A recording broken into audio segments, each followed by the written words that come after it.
Participate in the Pledge of Allegiance as you so desire.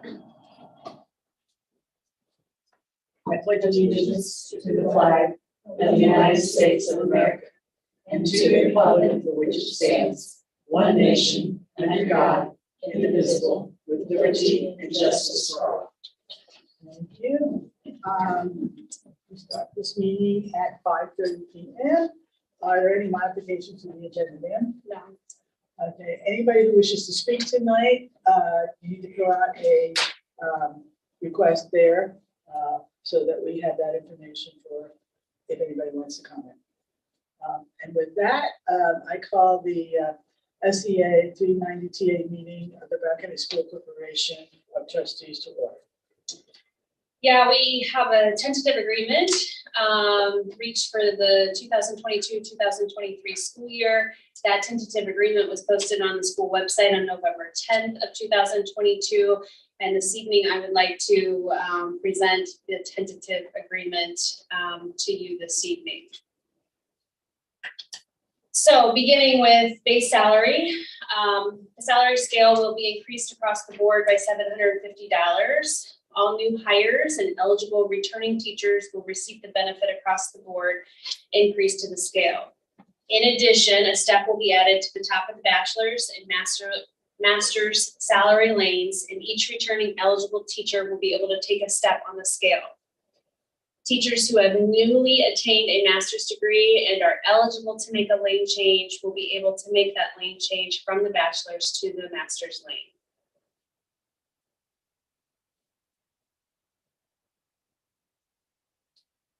Number 2, Article 3, retirement severance. The board's maximum matching contribution to a teacher's 401A plan will be increased from $450 to $500.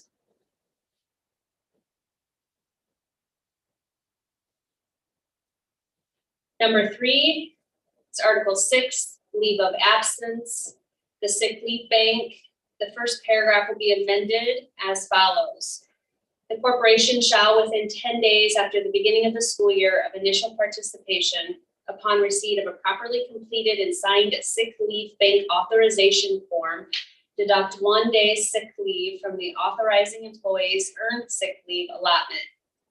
This sick leave bank shall be for the use of all certified bargaining unit members and shall be used only for those who have exhausted their own personal accumulation of sick and personal leave days, except as provided in the section of this paragraph. Verification from central office that the teacher's personal sick leave days have been exhausted. The teacher has no more than 3 days of personal leave remaining, and he or she is not receiving any public funds or benefits derived from public funds as partial or full compensation for the illness or disability causing the absence.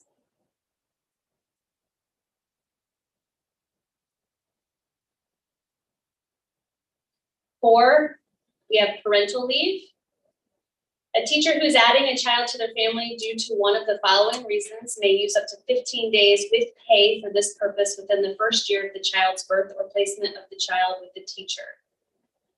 The teacher, regardless of gender, becomes a parent because the child is born via natural childbirth. The teacher, regardless of gender, becomes a parent via adoption. The teacher, regardless of gender, becomes a legal guardian through a court-ordered placement of a child. This teacher is required to provide to the superintendent's office a copy of the court order to support the basis for parental leave.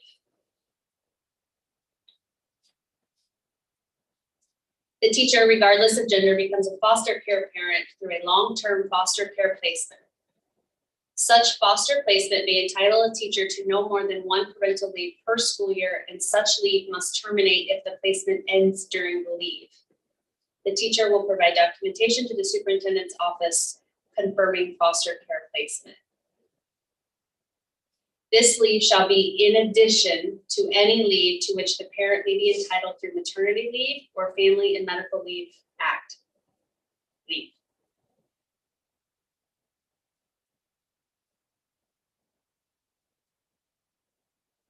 Five, we have association leave. The president or president's designee will be allowed 10 days of association release time each year with which to conduct association business, such as training, civic participation, etc.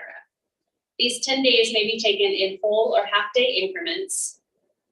Time spent for the association's bargaining team to meet with the school corporation's bargaining team to conduct collective bargaining negotiations will not be counted toward this leave allotment.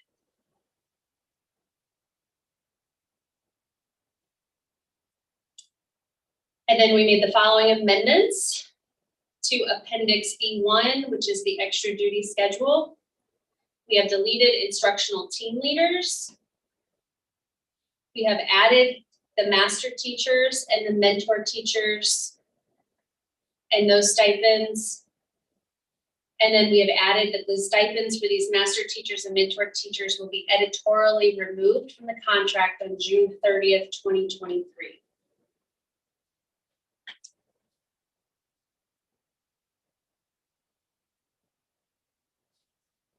That is a summary of the tentative agreement that was reached between the Brown County Educators Association and Brown County Schools. The ratification meeting will happen on Thursday. The public is permitted to provide input at that meeting with the same process that we provide any public input at any meeting.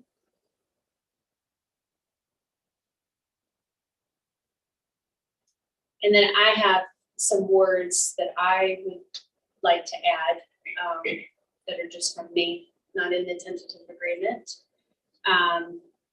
No, we are just coming back from an election that Brown County Schools had an operating referendum on, and it was not approved by the community. I have some bullet points that I would like to express to be able to support reaching a tentative agreement for raises for our teachers. I want to point out that our education fund ending cash balance this year is projected to increase by $250,000, even with our teacher pay increases that are being approved this week.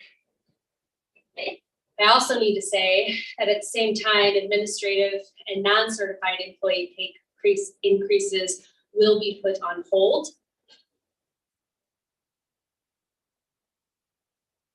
Even with no budget reductions made through December of 2023, the corporation will go into deficit financing approximately $300,000 at the end of 2023. The deficit spending requires budget reduction efforts by administration in an effort to keep the budget healthy. However, due to good cash balances, we have the time to make the necessary adjustments to the budget to address the projected decrease in revenue due to the loss of referendum dollars. Fiscally responsible decisions have been supported by administration, and the school board have contributed to a healthy cash balances that we have today. And those current cash balances provide us with the time that we need to develop a plan that will allow us to move forward as a district, providing our students with quality education while still addressing budget limitations. To be clear, the loss of the referendum dollars are going to require all employees to do more with less, but we do have the necessary time to discuss a wide variety of options that will allow us to address those budget issues. I'm grateful for the support from our community that they have given to our school corporation, and I look forward to their continued support in the future. My plan is to work with school employees and community members to meet every challenge that faces the school community, and I'm confident that we will be able to work through it and have successful outcomes.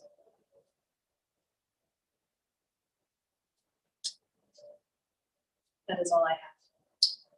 Any comments? Anything from the audience? Address the timing of the bargaining versus the referendum. Well, we are required by statute to be able to reach a tentative agreement by a specific date. So you can only open up negotiations. I think it's September 15th, around there, and you only have from September 15th to November 15th to be able to ratify a contract before being forced to go into impasse. where they require the school district to hire a, mediator to come in and help finalize negotiations.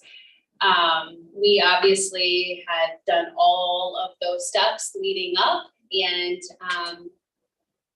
reached a tentative agreement at the same time that election day was happening. And although when we ratify on Thursday, we will be 2 days later than the November 15th, we will not be forced to hire a mediator.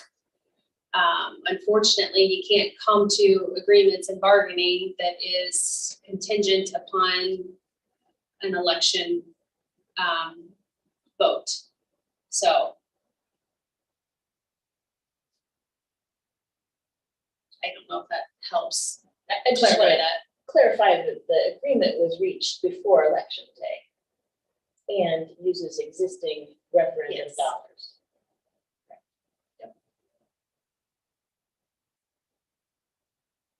Any other comments? And just that there are rules about the way that the contract is drafted. Yeah. I can't hear you said that. So there are just rules about the way a contract gets ratified as well. So we came to that tentative agreement before voting day, before election day happened, but then BCEA has to ratify that agreement. And then there are so many hours before a public hearing can happen because it has to be posted for so many hours before the public hearing can happen, which is this. And then there are a minimum of 72 more hours before the school board can ratify. So, And this whole process is legislated by the legislature. yes, so it can't happen. Please make sure you know that newspaper. We have no control over that process. Sorry, I couldn't remember your name. I heard it. Corbin. Say it again. Corbin. Corbin. I wanted to say Corey, but I knew that wasn't right. Close enough. It's better than hey you. Thank you for that clarification, Sarah. Thank you so much. Any other input? With that, do I have a motion to adjourn? I so move. Second. Any further discussion? All those in favor say aye. Aye. Motion carries. Thank you very much. Thank you for coming.